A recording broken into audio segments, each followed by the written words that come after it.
Good morning, ladies and gentlemen. At today's press conference, we will hear from Governor Cox, FBI Director Kash Patel, and Sheriff Mike Smith. We also have with us Utah DPS Commissioner Bo Mason, Lieutenant Governor Deidre Henderson, FBI Special Agent in Charge Robert Bowles, and local and federal law enforcement partners. Following the remarks today, Governor Cox, Director Patel, and Commissioner Mason will take questions. Thank you.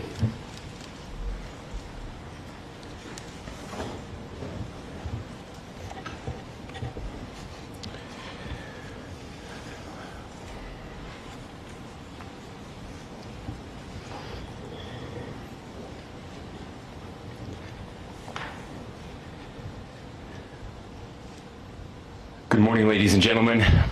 We got him. On the evening of September 11th, a family member of Tyler Robinson reached out to a family friend who contacted the Washington County Sheriff's Office with information that Robinson had confessed to them or implied that he had committed the incident. This information was relayed to the Utah County Sheriff's Office and scene investigators at Utah Valley University. This information was also conveyed to the FBI. Investigators reviewed additional video footage from UVU surveillance and identified Robinson arriving on UVU campus in a gray Dodge Challenger at approximately 8:29 a.m. on September 10th, in which he is observed on video in a plain maroon t-shirt, light-colored shorts, a black hat with a white logo, and light-colored shoes. When encountered in person by investigators in Washington County on September 12th, in the early morning hours, Robinson was observed in consistent clothing with those surveillance images. Investigators interviewed a family member of Robinson who stated that Robinson had become more political in recent years. The family member referenced a recent incident in which Robinson came to dinner prior to September 10th, and in the conversation with another family member, Robinson mentioned Charlie Kirk was coming to UVU. They talked about why they didn't like him and the viewpoints that he had. The family member also stated Kirk was full of hate and spreading hate. The family member also confirmed Robinson had a gray Dodge Challenger. Investigators identified an individual as the roommate of Robinson. Investigators interviewed that roommate, who stated a need to retrieve a rifle from a drop point, leaving the rifle in a bush. Messages related to visually watching the area where a rifle was left, and a message referring to having left the rifle wrapped in a towel. The messages also refer to engraving bullets and a mention of a scope and the rifle being unique. Messages from the contact, Tyler, also mentioned that he had changed outfits. I know there's been speculation as well as to the writing on those casings, those bullet casings, and I believe we have that as well. And I'll share that with you now. So the area north of Campus Drive Road where the suspect crossed over, you saw some of that in the video that we released last night, consists of a grassy area with trees on the edge of the UVU campus. Investigators discovered a bolt-action rifle wrapped in a dark-colored towel. The rifle was determined to be a Mauser Model 98 30-06 caliber bolt-action rifle. The rifle had a scope mounted on top of it. Investigators noted inscriptions that had been engraved on casings found with the rifle. Inscriptions on a fired casing read, "Notices bulges, capital OWO, what's this, question mark." Inscriptions on the 3 unfired casings read, "Hey fascist, exclamation point, catch, exclamation point." Up arrow symbol, right arrow, and symbol, and 3 down arrow symbols. A second unfired casing read, "Oh Bella Chow, Bella Chow, Bella Chow, Chow Chow," and a third unfired casing read, "If you read this, you are gay, LMAO." We are indebted to law enforcement across the state who's worked seamlessly together local law enforcement, state law enforcement, and our federal partners with the Federal Bureau of Investigation. We're grateful for everyone who worked together in such a short amount of time to find this person and to bring justice. I want to thank the public who has been so engaged, reviewing videos, helping us with sending in tips, and helping us get to this point. I want to thank the family members of Tyler Robinson who did the right thing in this case and were able to bring him into to law enforcement as well. I especially want to thank the family of Charlie Kirk, Erica, Charlie's parents, his children. I want us to be thinking of them as we bring justice in this case. They will be involved in that justice. We will be working very closely with them as we move through this process as well. This is a very sad day for our country, a terrible day for the state of Utah, but I'm grateful that at this moment we have an opportunity to bring closure to this very dark chapter in our nation's history. With that, I'll now turn the microphone over to the Director of the FBI, Kash Patel. Thank you, Governor. This is what happens when you let good cops be cops. The FBI and our partners are proud to stand here today together to bring justice to the family of Charlie Kirk and honor his memory.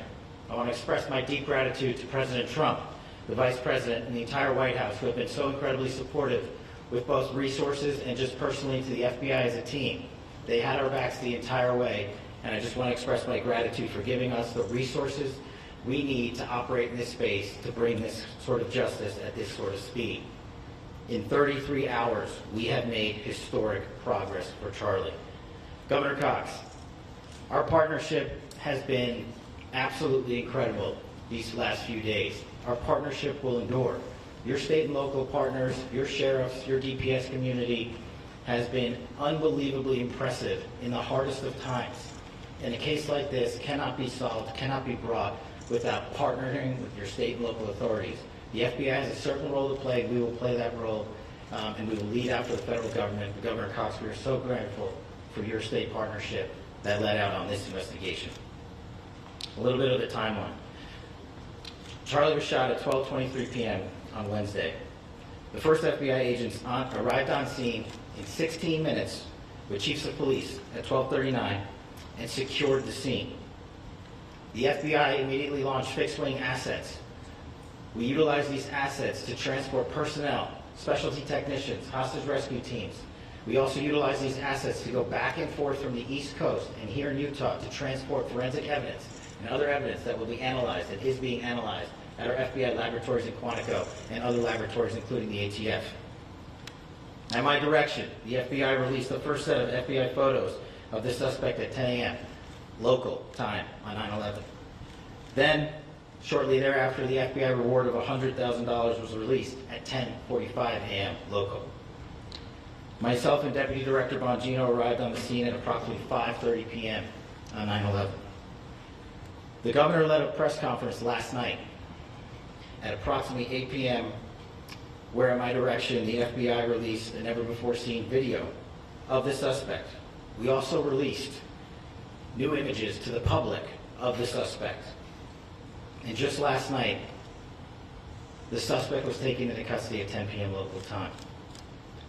In less than 36 hours, 33 to be precise, thanks to the full weight of the federal government and leading out with the partners here in the state of Utah and Governor Cox, the suspect was apprehended in a historic time period. And I want to highlight what Governor Cox said. This would not have been possible without you, the media, and you, the public. That's why we went so public, so fast, and we're so transparent, and we're committed to that transparency. The crime scene, just a little bit there. It is a large crime scene.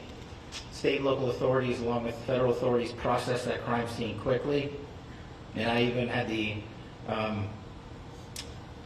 ability to walk through that crime scene and walk through the steps the suspect took to learn more about what was needed and what resources we needed to bear to create a full picture for the FBI and leadership back in Washington. Furthermore, thankfully to state and local partners, forensic evidence has been seized and continues to be garnered. Forensic evidence has already been evaluated at FBI laboratories in Quantico and state and local authorities here. We will continue to process evidence as we see it, as we collect it, and we will continue to deliver to Governor Cox and his team. Last night we had a total of approximately 7,000 leads. As of this morning, thanks to your great work, we have over 11,000 leads that were called in to the FBI. And we are running out every single lead that we can. Every one of those leads will be run out. The arrest is a testament to the dedication of good law enforcement being great, and partnerships in law enforcement, which I've tried to highlight as my tenure as the director of the FBI. There is no better relationship for law enforcement than the FBI to partner with state and local authorities, and you've seen it here in these last few days. The FBI Salt Lake field office, along with our offices in LA, Phoenix, Denver, San Antonio, Las Vegas, Pittsburgh, Buffalo, our headquarters component in Quantico, all participate in the FBI. I want to express my deep gratitude to the employees of the FBI, the men and women, the evidence response team tacticians, the special operators, the agents, the support staff. You have done monumental work in historic time when the public, who had a right to demand such an expeditious solving of an investigation, the FBI answered that call diligently, critically important to our nation, and we delivered. And I'm proud to be their leader, and I'm proud to be the director of the FBI. This is very much an ongoing investigation, as the governor said, and we will continue to work with state and local authorities to develop the investigation, to provide them the evidence they need for their ongoing prosecutions, and we will be here to answer every call they absolutely have, as long as it takes, for as long as we need to find and apprehend whatever suspects were involved in this crime. Lastly, to my friend Charlie Kirk, rest now, brother. We have the watch, and I'll see you in Valhalla.